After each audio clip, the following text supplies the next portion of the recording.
Emang kota Jakarta kurang apa Kang ya harus ke sana? Jakarta itu seperti udah obesitas, Oke. terlalu gemuk. Jadi Iya, kalau iya, iya. gemuk itu biasanya mudah kena penyakit kan. Untuk apa sama? Iya. Jakarta begini Iya. sampai sana sana. Iya. Budayanya nggak berubah. Positif yang kita Iya. bangun Iya. dari kegiatan ini. Oke. Ya kan, semakin banyak informasi positif, Iya. maka makinlah kita percaya bahwa apa yang dilakukan pemerintah memang tujuan baik. Tapi Iya. memang ada pengorbanan. Dan Dan? IKN ini mungkin kalau bagus dalam penerapannya bisa menjadi contoh bagi penataan 10 metropolitan lain yang ada di kita.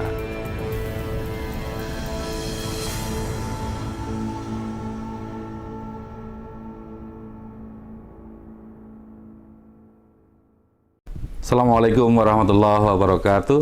Waalaikumsalam. Salam sejahtera, salam keadilan, salam sehat untuk sahabat JSLK Official semuanya. Dan kita bertemu kembali pada acara Nalar Hukum. Jangan bilang melek hukum sebelum mengikuti Nalar Hukum. Iya. Sahabat JSLK Official, kali ini kita bertatap muka, berbincang-bincang dengan pakar di perencanaan perkotaan kota. Dan di belakangan hari ini kita mendengarkan hiruk-pikuk pemberitaan mengenai IKN. Iya. IKN ini ada undang-undang pertamanya, Undang-Undang Nomor 3 Tahun 2022. Iya. Kemudian ada perubahan menjadi Undang-Undang Nomor 21 Tahun 2023. Iya. Nah, ini sangat menarik IKN ini Iya. karena kita akan kemudian pindah ibu kota negara kita menjadi ibu kota Nusantara di Kalimantan Timur. Iya. Nah, dari reasoning awalnya Pak Kang Yayat, Iya. ini teman saya pakar perencanaan ini namanya Kang Yayat. Iya. Kang Yayat ini bisa dikatakan aktivis, penggiat, Iya. perancang, dan semuanya lah. Ini diwirawiri di dalam penataan perkotaan di semua tempat perkotaan, saya kira sudah mengenal Kang Yayat. Hari ini kita ajak bicara Kang Yayat ini membicarakan tentang IKN. Iya. Emang kota Jakarta kurang apa Kang Yayat harus ke sana? Jakarta itu seperti udah obesitas, Oke. terlalu gemuk. Jadi Iya, kalau iya, iya. gemuk itu biasanya mudah kena penyakit kan, bisa kena diabetes, darah tinggi. Nah, kota ini sebetulnya dalam kondisi sebagian sudah sakit. Jadi ibaratnya kota yang sering sudah terlalu gemuk, penduduknya makin bertambah, geraknya makin lambat. Harusnya kota itu semakin tua semakin muda. Iya, iya, iya. Nah, umurnya kan bertambah, harus dia makin muda. Kalau manusia makin tua, ya biasanya makin lambat. Nah, ini Iya, iya. kecenderungannya Jakarta itu kok makin lambat nih. Ya kan contoh yang paling lambat di mana? Macet. Betul. Ya, kecepatan turun terus ya kan. Jadi kita punya waktu yang demikian banyak terbuang, transportnya ditambah dengan polusi. Nah, pertanyaannya kan sederhana aja. Di balik kota ada apa? Ada nilai. Selama kita tinggal di Jakarta sih, apa sih nilai-nilai yang kita dapatkan, yang diajarkan? Karena kota itu kayak struktur. Struktur itu kan kayak peraturan, undang-undang, desain, atau bangunan, ya kan? Yang saya dapat di Jakarta ya macet. Ya kan, kemarin asap. Ya, Kemudian konon katanya berapa tahun lagi ya, bisa tenggelam. makin turun, tenggelam, begitu kan? Nah, maka kan seperti tadi, itulah struktur yang ada. Tapi pertanyaannya, strukturnya membangun kultur tidak? Budaya. Iya, sangat individualis Iya. kota. Jadi pertanyaannya, kenapa kita kalau di Jakarta itu suka-suka, Oke. tapi begitu pergi ke Singapura jadi orang baik? Iya, iya, iya, iya. Taat Betul, betul. aturan, bersih, teratur, mau jalan kaki. Karena kekuatan Singapura adalah kekuatan struktur, kekuatan aturan, 1001 aturan untuk membuat. Karena orang Singapura bilang, kami penduduk cuma 5 juta, Iya, iya. yang datang 30 juta.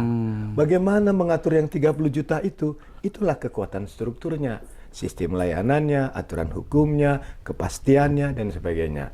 Itu yang belum kita kembangkan maksimal di Jakarta. Dari struktur itu sampai ke nanti membentuk kultur. Kultur. Nah, Kita yang biasa di Jakarta ini bebas merdeka, iya. di sana bisa menjadi teratur, mengikuti itu norma dia. di sana ya. Jadi budaya membangun sana. kota adalah membangun peradaban.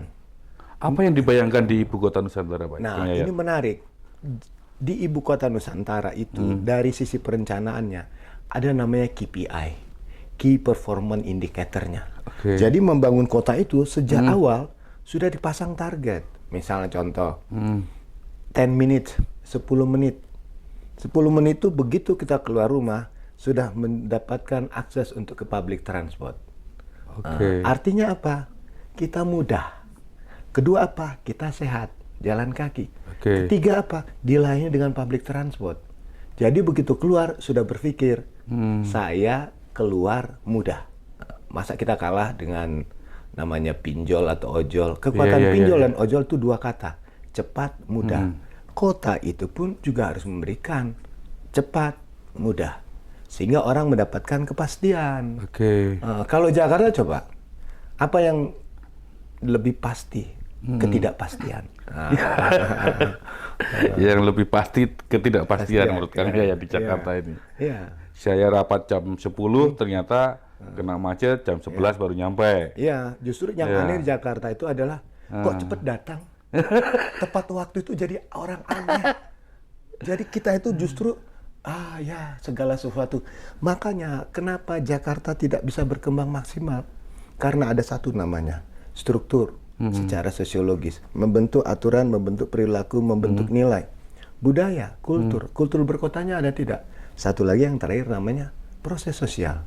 Kenapa tidak bisa ditegakkan aturan di Jakarta? Disiplin, ketaatan, perizinan dan sebagainya. Karena ada satu. Rata-rata di Indonesia itu sulitnya penegakan aturan karena sering dinegosiasikan, tawar-menawar. Oke. Prit, kena tilang polisi. Aduh Pak, gimana cara baiknya? Itu kan tidak begitu. Nah, Emang Kang Yayat yakin di KN besok tidak begitu? oh ada. Kita berbasis IT, Oke. teknologi. Sekarang KPI tadi.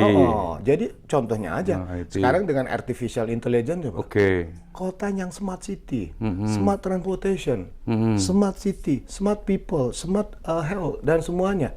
Jadi itulah peradabannya.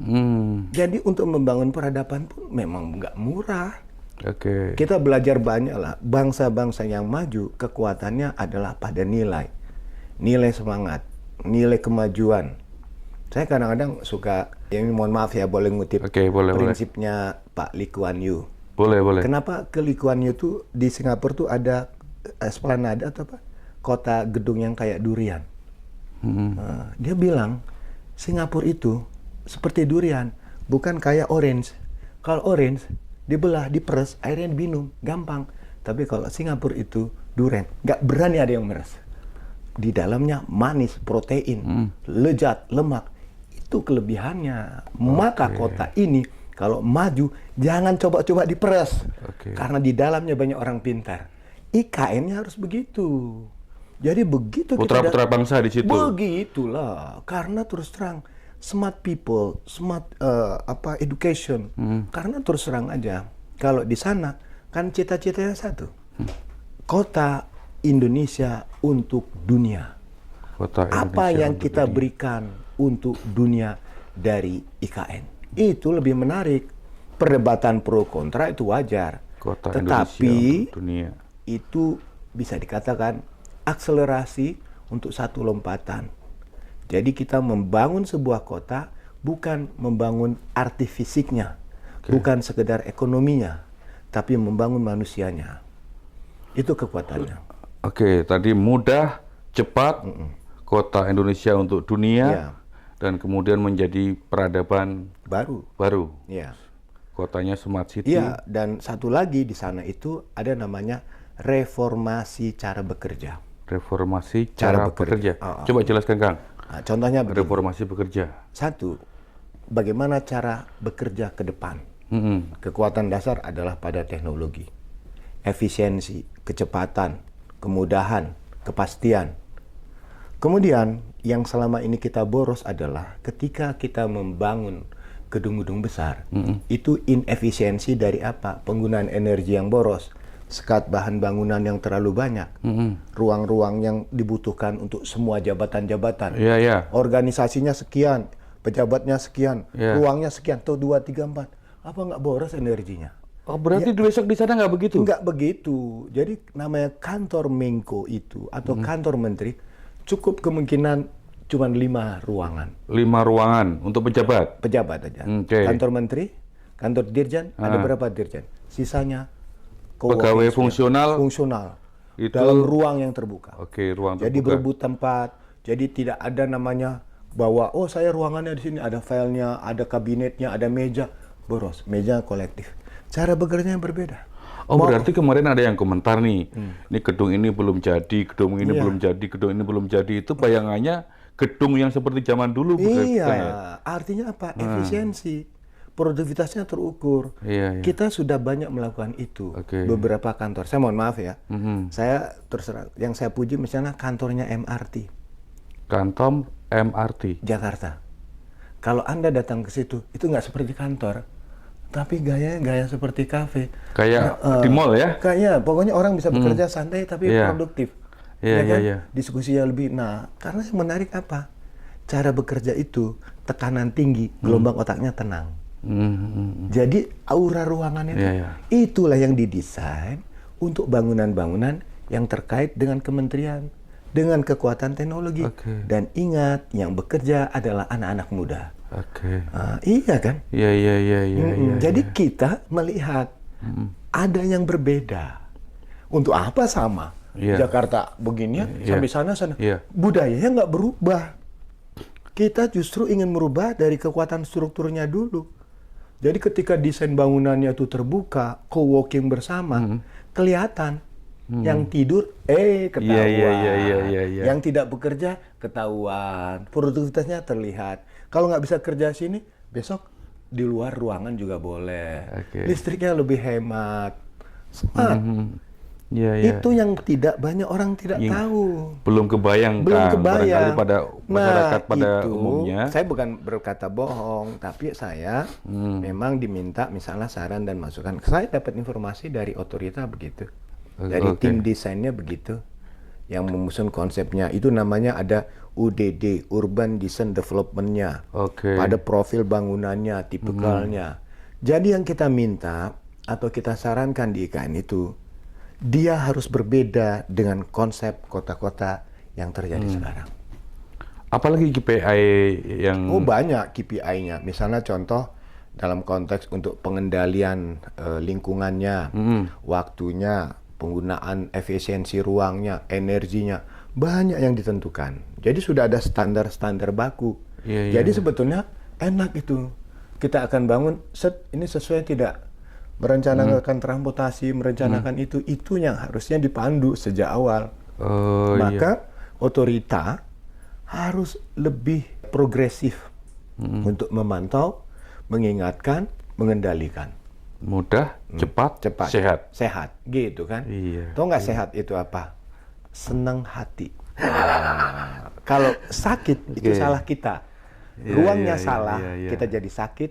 Kotanya salah, kita jadi sakit. Ada yang komentar juga begini, Kang. Apa? Katanya Kang Yayat kan ahli perkotaan nih, Iya. tata kota. Ada yang komentar membangun kota di tengah hutan itu justru menimbulkan ketimpangan baru. Ada kota harusnya membangun kota bersamaan di kota banyak kota. Memang begini, kita punya kota-kota metropolitan. Iya. Ada 7, ada 10 metropolitan. Pertanyaannya, setiap kota itu punya model nggak kota yang bagus? Saya tanya. Alami sih kayaknya. Iya kan? Iya. Kita rata-rata tidak pernah punya kota yang direncanakan sejak awal. Betul. Kota-kota kita growth city, kota yang tumbuh berkembang bersama dengan dinamika Iya. masyarakatnya. Iya, Kota-kota yang sekarang ini rata-rata struktur ruangnya tidak terbentuk. betul. Apa Iya. itu struktur ruang? Pusat kegiatan dan jaringan pelayanannya. Iya. Jaringan pelayanan itu air bersih, listrik, sampah, drainase, transportasi, dan lainnya. Jadi kota itu menjadi tumbuh sehat. Kita Ada Kang, BSD. BSD itu kota yang berbeda. Kenapa BSD bisa bagus? Karena private city. Yang dia Oh, jual private ya? private city. Yang Iya, dia iya, jual iya. komersial. Iya, betul. Jadi kan, jadi prinsip mereka kota-kota yang swasta itu Iya. punya prinsip ku tahu yang kau mau. Iya. Ya kan? Saya bisa nggak Kang membayangkan di IKN nanti itu senyaman misalnya kalau private tadi BSD Iya, begitu. iya. Bisa nggak kayak gitu mungkin nyamannya kira-kira begitu lah ya. Jadi kekuatannya gini. otorita itu punya kuasa penuh atas kota. Oke. Bukan lembaga model pemerintah. Oh iya. Kalau lembaga model pemerintah mengelola kota, dalam menentukan anggaran, pasti nunggu dari DPRD, nunggu dari APBD. Untuk membangun kota itu, kan punya visi. Visi, misi, tanpa gizi, mimpi. Gizinya juga kita cari. Di Kang Yayat ini. Maksudnya itu, kota itu harus punya gizi. Kalau kota swasta, gizinya ada. Yang beli juga bukan tipe, kalau kota-kota yang bagus ya, Betul. bukan tipe-tipe yang kayak kita yang romusa ya, rombongan muka susah gitu kan, ya kan? Ya kan? Iya. Kalau kotanya yang bagus itu kan, orang pasti mengadopsi dari kota-kota lain. Jadi kan, oh kota modern, ada kota yang ala Amerika, ala Jepang, ala Italia. Jangan sampai yang ala kadarnya. Ya kan? Iya. Jadi kota yang kita ini yang besar-besar, kotanya kan standar apa? Iya. Makanya IKN itu harus punya standar, ada KPI-nya. Tanya kepada kota-kota yang ada sekarang itu. Kelemahan terbesar kita ingin membangun kota-kota itu selalu perdebatan. Bangun perumahan. Oh, ini urusan pusat. Oh iya. Ini urusan provinsi. Ini urusan kabupaten kota. Bangun jalan. Ini jalannya pusat. Ini jalan provinsi. Jadi ketika membangun kota, kewenangan di dalam itu sudah terpecah-pecah. Tapi kalau IKN dalam satu otoritas yang lengkap, aset, kuasa, ruang dikelola oleh otoritas, itu lebih mudah. Betul. Komitmennya, ya kan? Iya. Ketika kita membangun kota-kota ini, kan tadi dikatakan banyak kota-kota swasta. Kok bagus? Karena itu tadi ada satu otoritas estate management yang dipegang di dalamnya. Jadi dalam hal ini yang kita bangun adalah aura positif, aura semangat. Oke. Jangan sampai kita kemana-mana CLBK aja. Cucian lama belum kering. Macet. Oke. Buatlah penduduk itu happy. Makanya pertanyaan itu tadi, apa yang kita lakukan untuk memperbaiki ini semua gitu. Pemahaman yang Kang Yayat itu sampaikan, itu sampai nggak ke masyarakat di sekitar IKN lah? Ini butuh proses. Oke. Karena menariknya begini. Ketika kita mulai, kan kita harus tahu karakter budaya masyarakat. Betul. Kondisi sosial ekonominya, ya kan? Kemudian ada masuk intervensi pemerintah dalam konteks membangun pembangunan skala besar. Ada lompatan di dalamnya. Nah, yang jadi persoalan kendala bagaimana konsep akselerasi dilakukan supaya mereka yang di situ tidak menjadi penonton, terberdayakan, bisa berkontribusi. Nah, sekarang tugas pemerintah itu kan ada dua. Satu, ya, membangun wujud fisiknya, kelengkapannya. Satu lagi, membangun wujud akselerasinya supaya masyarakat ini pun bisa sama naik. Maka ada kebijakan afirmatif. Ya kan, seperti mohon maaf kepada saudara-saudara kita yang di Papua. Kan harus ada kebijakan akselerasi, afirmatif. Betul. Untuk memberikan peran. Masa penguatannya apa? Penguatan, saya mengatakan pendidikan yang paling cepat ketika keterbatasan itu vokasi. Ya kan? Jadi susah aja yang lebih cepat. Apa yang bisa dilakukan? Beri kesempatan mereka dalam konteks apa? Memperkuat, membuat mereka lebih punya peran di dalamnya. Kalau bisa ada kuota. Bahkan di beberapa kota saya lihat ada perda, ya. Perda yang mewajibkan ada kuota bagi penduduk lokal untuk afirmatif di dalamnya. Iya, memang harus ada afirmatif ini untuk masyarakat di sekitar IKN itu. Atau bahkan yang di dalam mungkin ada juga ya. Iya, betul. Kan by proses semuanya. Iya. Jadi kalau misalnya ada konflik, ada dengan masalah tanah, ada pengakuan, datengin aja nanti. Ini kan karena kita mengejar target, misalnya kan. Ada yang harus selesai. Karena memang terus terang kecepatan dalam konteks fisik, ini sementara masyarakat ada benar. Ini ditariklah pelan-pelan. Sentuhan-sentuhan, pembinaan, pendampingan. Nanti memang kalau sekarang anggaran fisik itu besar, nanti anggaran pendidikan, kesehatan, penguatan UMKM-nya juga diperbesar. Supaya apa? Supaya orang-orang masyarakat jangan andilau lah antara dilema dan kegalauan. Itulah. Aduh. Jadi pendekatan kita adalah membangun komunikasi. Di luasan otorita itu Kang Yayat, itu berapa? 252 Ya, ribu hektar. hektar gitu ya, lebih dikit lah komanya itu. Ya, Kemudian itu kan dikelola oleh otorita, yang kemudian untuk proses yang lebih komprehensif, lebih otoritasnya satu tunggal, biar kemudian lebih bisa memenuhi tadi itu. ya, Nah, orang bilang kemudian katanya orang berinvestasi di sana bisa panjang, ya, sampai 190 ya, tahun, kemudian bahkan kemudian yang ada berapa? 160, 160 tahun itu. Sebenarnya itu saya baca di undang-undang. Di undang-undang itu di pasal yang baru, undang-undang perubahannya itu Undang-Undang 21 2023 itu pasal 16A memang ada jangka waktu yang begitu. 95 tahun siklus pertama dan bisa diperbarui untuk siklus kedua 95 tahun. Itu hak guna usaha, hak guna bangunan, hak pakai 80 tahun, bisa siklus keduanya 80 tahun. Tapi Kang, kalau saya simak Kang, itu di penjelasannya itu tetap melalui proses tahapan yang kalau 95 tahun itu 35, 25, 35 menjadi 95. Dan di situ ada evaluasi dan kemudian nanti kalau 95 tahun pertama itu bahkan bukan hanya evaluasi tapi penelitian. Apakah benar nggak dimanfaatkan sesuai dengan peruntukan nggak dan seterusnya. Tapi mungkin banyak komentar karena mungkin nggak begitu memahami tulisan-tulisan di peraturannya kali ya. Gimana Kang? Gini, pertama membangun kota itu kan harus punya panduan. Kalau secara spasial harus ada RT RW, RT RW yang juga sudah dibuat. Harus ada RDTR ya, untuk pengendalian di tempat ada 9 WP lah, wilayah perencanaan. Tapi juga untuk detailnya di tingkat kawasan, prison sama di tingkat persilnya itu ada namanya UDD, Urban Design Development. Itu sudah memantau setiap area, setiap zona itu ada ketentuan bangunannya, desainnya, sampai mungkin 3 dimensi, kelerengannya dan semuanya. Jadi sangat rinci. Jadi ibaratnya kalau orang sekarang mau memahami tentang otorita, tentang detail desain di kawasan KIP-nya itu, bisa minta ke otorita mana RPK-nya, rancang panduan kotanya, mana UDD-nya. Jadi ketika dia melihat, dia tahu apa ketentuan yang berlaku di dalamnya, mana yang boleh, mana yang tidak.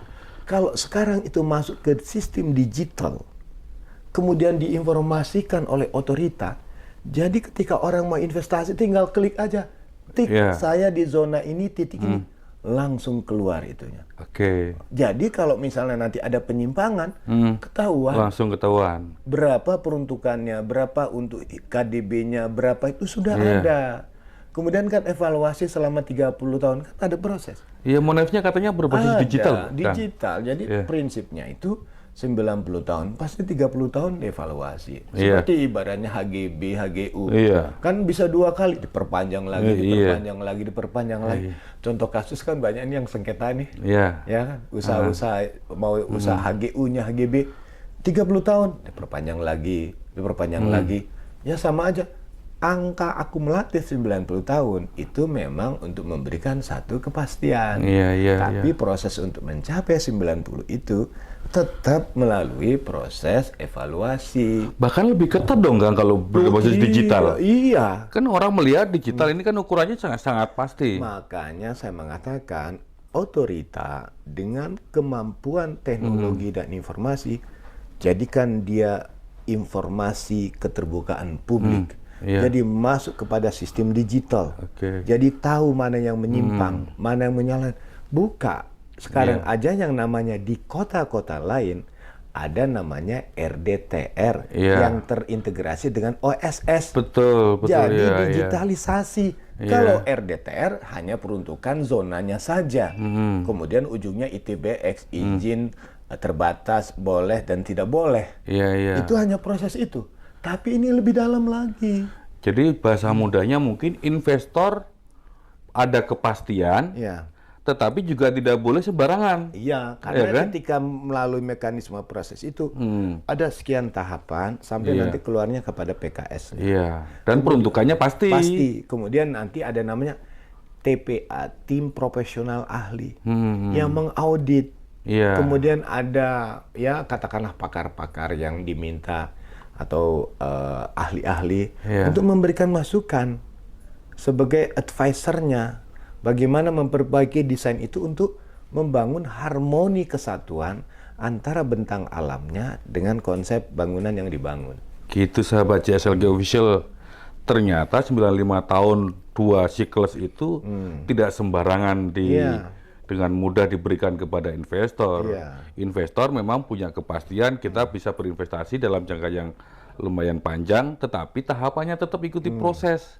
Bahkan peruntukannya sesuai dengan tata ruang tadi, perencanaan Iya. tata ruang sampai RDTR sampai lebih bawah lagi tadi ukurannya, dan itu connect sama OSS. Iya. Nah, Iya. sekarang kalau di sana kan tidak OSS, Oke. karena otorita ya kan. Oke. Undang-undang, kelembagaan. Khusus berarti kan di Iya, sana? khusus kan, karena tanda tangan pun tanda tangan perka, Otorita. peraturan kepala otorita. Oke. Ya kan? Juga kemungkinan ada namanya dinamika ya, itu juga secara terstruktur diatur dalam ketentuan. Dan yang menarik kan karena dia pemerintahannya itu bersifat kelembagaan yang khusus, otomatis mungkin lebih fleksibel dinamikanya Iya. ya kan. Tidak kalau di kita kan harus buat perda, Iya. panjang prosesnya. Jadi orang nunggu kepastian hukum. Harus jadi lobby politik dulu. Terus nanti kalau ganti wali kota, ganti bupati, ganti kebijakan lagi, Iya, gitu iya. kan? Iya, Nah, kan? iya. Itu jadi andil itu kan antara dilema dan kegalauan ya kan? Iya, iya, Nah, iya, kita iya. perlu yang pasti-pasti. Nah, Iya. sekarang inilah saya bukan juru bicara otorita ya, Betul, tapi betul. saya mengingatkan ketika ada undang-undang, kelembagaannya jelas, formalnya jelas, wilayahnya jelas, Oke. saatnya itulah kita membangun perubahan. Dan IKN ini mungkin kalau bagus dalam penerapannya bisa menjadi contoh bagi penataan 10 metropolitan lain yang ada di kita. Ya kan? Oke. Jadi ibaratnya nanti kalau dari daerah-daerah mau studi banding, nggak perlu jauh-jauh, pergilah ke IKN. Misalnya gitu kan? Siap. Iya, Iya kan? Menjadi kota contoh dunia bahkan. Kota dunia, maka saya mengatakan kita punya wisatawan pergi ke negara tetangga sebelah, Iya. perbandingan melihat-lihat ibu kota tetangga sebelah, Iya. kita bisa lebih baik. Iya. Makanya saya mengatakan kalau nanti penduduknya 1,9 juta, kalau bagus kotanya bisa mendatangkan mungkin wisata 10-20 juta. Malu juga sama Singapura, penduduk 5 juta tapi mendatangkan 30 juta. Betul. Ya kan? Kita semua yang datang ke sana. Iya kan? Makanya di IKN itu menurut rencana, gagasan, harus kota-kota dengan standar bangunan kegiatan yang skalanya internasional. Oke, sahabat CSLG Official, jadi kita dengarkan kalau dari pakar perencanaan kota ini, kita enak banget membayangkan IKN itu nanti menjadi kota yang pelayanannya mudah dan cepat. Kemudian kita juga dijamin kesehatannya karena menjadi kota green gitu ya. Iya, kota green. Nah, yang kemudian bahkan itu tetap dipelihara katanya, yang kemudian suasana hijaunya ya. Kemudian juga bahwa suara-suara di luar sana barangkali mungkin kurang membaca dokumen-dokumen yang sedang direncanakan oleh pemerintah, baik di regulasi, di undang-undang maupun tadi ada RTR-nya, kemudian RDTR, bahkan sistem digitalnya juga perlu kita lihat seksama. Tapi saya kira perlu ada dorongan dan rekomendasi kepada teman-teman otorita agar prosesnya lebih wise. Ya. Kang Yayat punya nggak? Pertama pesan? satu, kita harus membangun komunikasi yang lebih terbuka.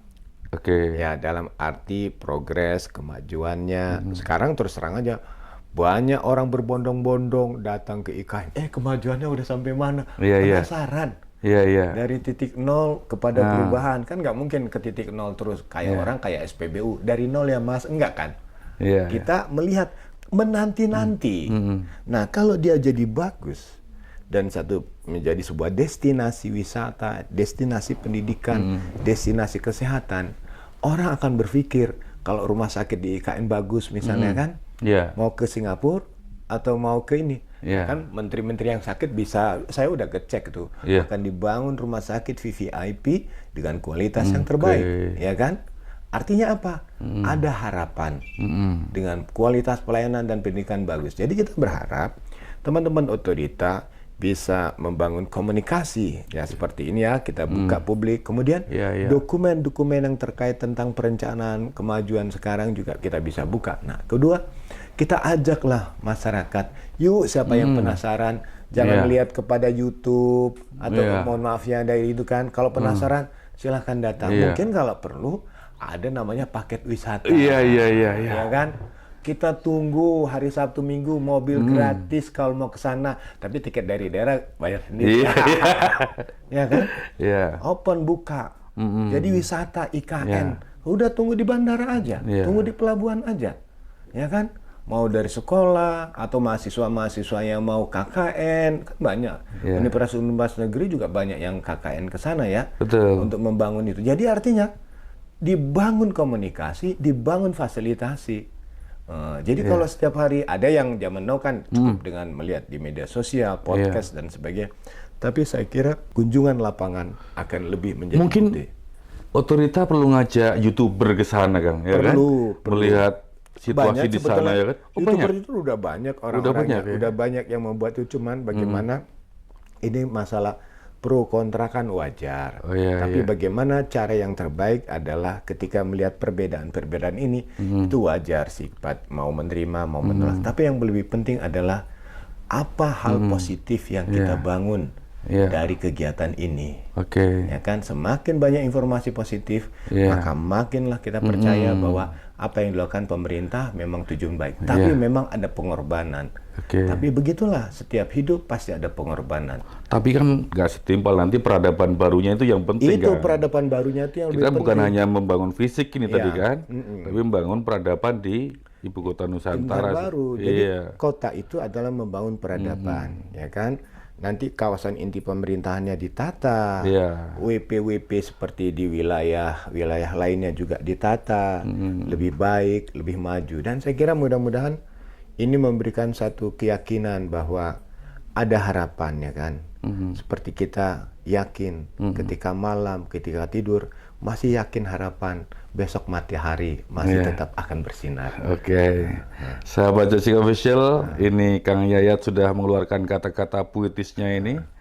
Ini pertanda sudah mau mengakhiri sesi dialog kita.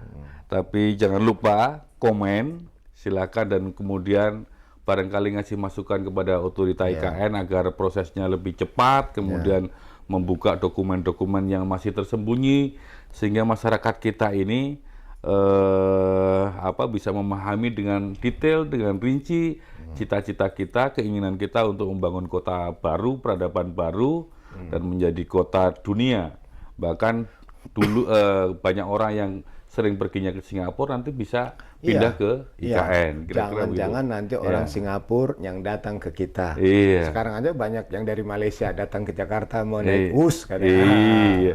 Oh, sekarang banyak gitu ya? Bus, tuh? Banyak. Jadi yang itu ingin tahu sebetulnya dari orang kenapa sih kata namanya economic branding ya katanya akhirnya ya kan. Kita bangunlah branding yang positif bahwa Indonesia itu sekarang aja bahasa Indonesia menjadi 10 bahasa dunia di UNESCO. Kenapa kita tidak panggung dunia ya kan? Jadi ibaratnya kalau Malaysia dulu ada 2022 Malaysia Jaya, kita 2045 Indonesia Emas. Siap. Sahabat Jessica Official, sudah saatnya kita tidak hanya ada di sini, tetapi kita ada di dunia. Ya. Kita wujudkan IKN untuk menjadi kota dunia, menjadi impian kita bersama. Dan jangan lupa sahabat Jessica Official untuk subscribe, like, komen sebanyak-banyaknya untuk memberikan masukan perkembangan IKN yang lebih cepat. Terima kasih, kurang lebihnya mohon maaf. Jangan bilang melek hukum sebelum melihat nalar hukum. Terima kasih. Assalamualaikum warahmatullahi wabarakatuh. Waalaikumsalam.